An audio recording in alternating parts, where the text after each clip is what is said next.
ये है HDFC bank का मिलेनिया डेबिट कार्ड और आज करेंगे इसकी अनबॉक्सिंग। जानेंगे इस कार्ड के बारे में हर एक छोटी छोटी चीज़, तो वीडियो के आखिरी तक बने रहिए। तो इस तरह का कुछ एनवेलप में ये आया था और ये है इसके फ्रंट व्यू और बैक व्यू इस तरह का कुछ दिखता है। और पीछे की साइड पे ये जिधर से आया था चेन्नई का एक एड्रेस दिया हुआ है, देखिए। और नीचे की साइड पे देखिए सिक्योर बैंकिंग का एक लोगो दिया हुआ है। और इस वाले सेक्शन जो है, इस वाले सेक्शन पे आपका बैंक में registered address and mobile number जो है दिखाएगा। चलिए ओपन कर लेते इसको। तो ओपन हो जाने के बाद देखिए पहला एक नेट बैंकिंग के थ्रू आप कैसे ट्रांजैक्शन सेट कर सकते हैं वो बताया गया है। और दूसरा एक पेज में देखिए, और एक पेज में कॉन्टैक्ट लिस्ट के बारे में बताया गया है। और ये थर्ड वाला पेज में जो है आपका कौन से अकाउंट पे कितना लिमिट मिलेगा, ये सब के बारे में मैं डिटेल्स में बताऊंगा। वीडियो के आखिर तक बने रहिए। तो पहले तो हम अगर अभी कार्ड को देख लेते हैं तो देखिए इस वाले लास्ट पेज में कार्ड चिपकाया हुआ है। और ऊपर की टॉप कॉर्नर साइड पे देखिए आपका कार्ड का नंबर दिया होगा और अकाउंट नंबर दिया होगा एंड जो है ATM का लिमिट दिया हुआ होगा। और मिडिल में पेज़ैप एंड स्मार्ट बाई में कैशबैक के बारे में बताया गया है। और तो नीचे इस वाले सेक्शन पे कार्ड को चिपकाया गया है। और चलिए तो कार्ड को निकाल लेते हैं। तो कार्ड निकाल लेने के बाद देखिए फर्स्ट लुक फ्रंट व्यू कुछ इस तरह का दिखता है। HDFC बैंक लिखा हुआ है, मिलेनिया लिखा है बड़े बड़े अक्षरों में, NFC का लोगो दिया हुआ है, आपका नाम है एंड मास्टर कार्ड का एक लोगो है। पीछे की साइड कुछ इस तरह का दिखता है। इस वाले सेक्शन पे आपका कार्ड नंबर दिखाएगा। देखिए 1 2 3 4 जिधर पे मैंने लिखा हुआ है इधर पे 16 डिजिट का आपका कार्ड नंबर होगा। नीचे एक्सपायरी डेट होगा और वाइट वाले जगह पे आपका CVV होगा। तो पीछे की साइड पे आपका जो कार्ड डिटेल्स है वो सब कुछ पीछे की साइड पे रहेगा मिलेनिया कार्ड में। तो चलिए इसमें और कुछ दिखाने का है नहीं। तो पिन कैसे सेट करेंगे मैं वो बता देता हूँ। तो 3 तरीके से आप पिन सेट कर सकते हैं। पहला है नेट बैंकिंग के ज़रिए, दूसरा है मोबाइल बैंकिंग ऐप के ज़रिए एंड तीसरा है ATM के ज़रिए। तो सबसे आसान तरीका है मोबाइल बैंकिंग ऐप के ज़रिए, तो मैं वो ही आपको अभी बताऊंगा। लेकिन अगर आपके पास नेट बैंकिंग या फिर मोबाइल बैंकिंग नहीं है तो आप ATM के ज़रिए भी पिन सेट कर सकते हैं, बहुत ही आसान होता है। तो चलिए दिखा देते हैं कि मोबाइल बैंकिंग ऐप के ज़रिए पिन कैसे सेट करेंगे। तो HDFC बैंक का ऐप ओपन करके लॉगिन कर लीजिए उसमें। उसके बाद देखिए मेन्यू वाले सेक्शन पे चले जाइए। मेनू वाले सेक्शन पे जाने के बाद कार्ड्स वाले सेक्शन पे चले जाइए। कार्ड वाले सेक्शन पे जाने के बाद इधर पे आप क्लिक कीजिए। इधर पे क्लिक करने के बाद देखिए सेट पिन का एक ऑप्शन आएगा, इधर पे क्लिक कीजिए एंड इस पे आपका जो है 4 डिजिट का पिन 2 बार एंटर करके I accept terms and condition पे क्लिक करके कंटिन्यू पे क्लिक कर दीजिए एंड उसके बाद फिर से कंटिन्यू पे क्लिक कर दीजिए। एंड उसके बाद देखिए एक OTP आएगा आपके मोबाइल नंबर पे, तो वो डालने के बाद कंटिन्यू पे क्लिक कर दीजिए एंड आपका जो है पिन सक्सेसफुली सेट हो जाएगा। तो अभी बात कर लेते हैं कैशबैक एंड बेनिफिट्स के बारे में। तो कैशबैक आपको एक साल में 4800 यानी 4800 रुपये कैशबैक मिलेगा एक साल में। और 5% के हिसाब से मिलेगा आपको पेज़ैप में एंड स्मार्ट बाई में। पेज़ैप में जैसे कि आप इलेक्ट्रिसिटी बिल पेमेंट या फिर रिचार्ज वगैरह, मूवी वगैरह, ग्रोसरी वगैरह इस तरह के कुछ ट्रांजैक्शन पे आपको 5% की कैशबैक मिल जाएगा। और बहुत से सारे ऑप्शंस है पेज़ैप में। और स्मार्ट बाई में भी सेम है।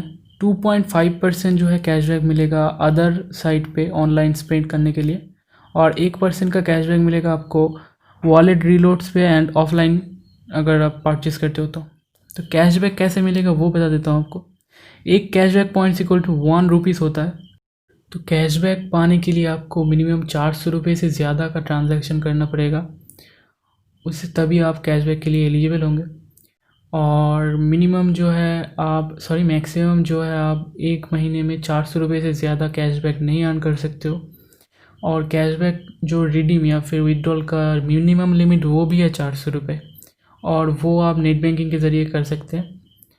और जो है कैशबैक आपके अकाउंट पे 90 डेज़ के बाद क्रेडिट होगा। जिस महीने आप ट्रांजैक्शन कर रहे हो उस महीने के बाद से 90 डेज़ के बाद क्रेडिट हो जाएगा। उसके बाद 12 महीने तक वो वैलिड रहेगा, उसके बाद लैप्स हो जाएगा। तो इस चीज़ का ध्यान रखिएगा। और कौन कौन सी जगह पे आपको कैशबैक नहीं मिलेगा ये देख लीजिए। फ्यूल चार्जेस, फ्यूल या फिर jewellery, business services, credit card का जो बिल पेमेंट होता है, इंश्योरेंस का बिल पेमेंट होता है, या फिर बिजनेस सर्विस कुछ भी, इधर पे आपको कोई भी कैशबैक नहीं मिलेगा, ये साफ साफ कह दिया गया। तो कैशबैक को आप रिडीम कैसे करेंगे वो अभी मैं बता देता हूँ आपको। तो पहले आपको इंटरनेट बैंकिंग के आईडी एंड पासवर्ड देके लॉगिन कर लेना है। उसके बाद कार्ड्स वाले सेक्शन पे क्लिक करना है और उसके बाद देखिए बाएं साइड पे स्क्रॉल कीजिए और नीचे देखिए इनक्वायर करके एक ऑप्शन आएगा, ENQUIRE, एंड उसमें अगर देखिए कैशबैक एंड इंक्वायरी का एक इंक्वायरी एंड रिडम्पशन का ऑप्शन आएगा। उसके बाद आपका अकाउंट नंबर जो है सिलेक्ट करने के लिए पूछेगा, आप अपना अकाउंट नंबर सिलेक्ट कर लीजिए। उसके बाद कंटिन्यू पे क्लिक कर दीजिए। कंटिन्यू पे क्लिक करने के बाद देखिए आपको इसमें कितना कैशबैक पॉइंट आपके अकाउंट पे है एंड कितना आप, अगर मिनिमम आपका 400 पॉइंट हो जाता है ना इधर से, तो आप नीचे देखिए कॉन्फर्म का एक बटन होगा। तो कन्फर्म बटन पे आप अगर मिनिमम 400 रुपये होगा तो विड्रॉल कर सकते हो, तो आपके खाते में आ जाएगा वो। चलिए अभी विड्रॉल लिमिट्स के बारे में बात कर लेते हैं। तो डेली ATM विड्रॉल लिमिट है 50,000 रुपये का, और अगर आप शॉपिंग करना चाहते हो तो 3.5 लाख रुपीज़ का शॉपिंग लिमिट है डेली, और इंटरनेशनल शॉपिंग लिमिट है आपको 1 लाख रुपए दिया गया है इस मिलियनियर कार्ड में। तो चलिए फ़ीस एंड चार्जेस के बारे में बात कर लेते हैं। तो इस कार्ड का इशू होने के बाद पहला साल जो है फ्री रहेगा, और सेकेंड ईयर से आपका जो एनुअल या फिर रिन्यूअल फीस लगना शुरू हो जाएगा, वो है 500 रुपये प्लस GST। एंड रिप्लेसमेंट अगर चाहते हो तो अगर खो जाता है तो वो है 200 रुपये प्लस GST का चार्ज लग जाएगा। और किधर किधर पे आपको जो है कार्ड यूज़ नहीं करना, ये थोड़ा ध्यान से सुनिएगा।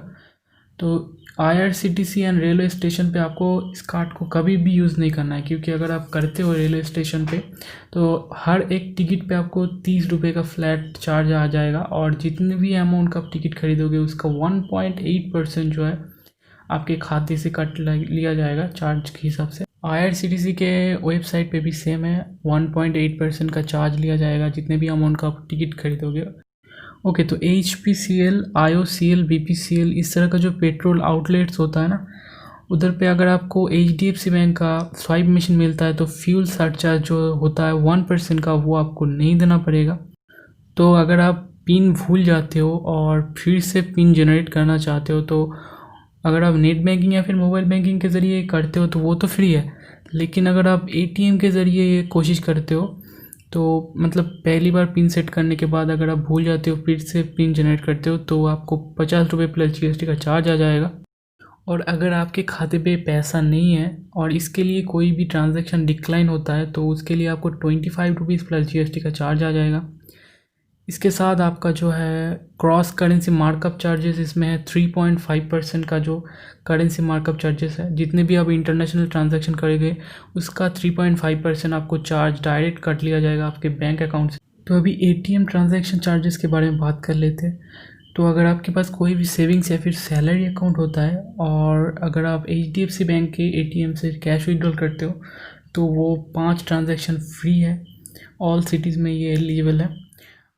और देखिए इसमें सिर्फ और सिर्फ कैश विड्रॉल ही गिना जाएगा, इसके अलावा कोई भी चीज़ गिना नहीं जाएगा, जैसे कि आपका बैलेंस इंक्वायरी हो गया, पिन चेंज हो गया, मिनी स्टेटमेंट हो गया, इस तरह का कोई भी आपका जो है ट्रांजैक्शन गिना नहीं जाएगा, सिर्फ और सिर्फ कैश विड्रॉल गिना जाएगा।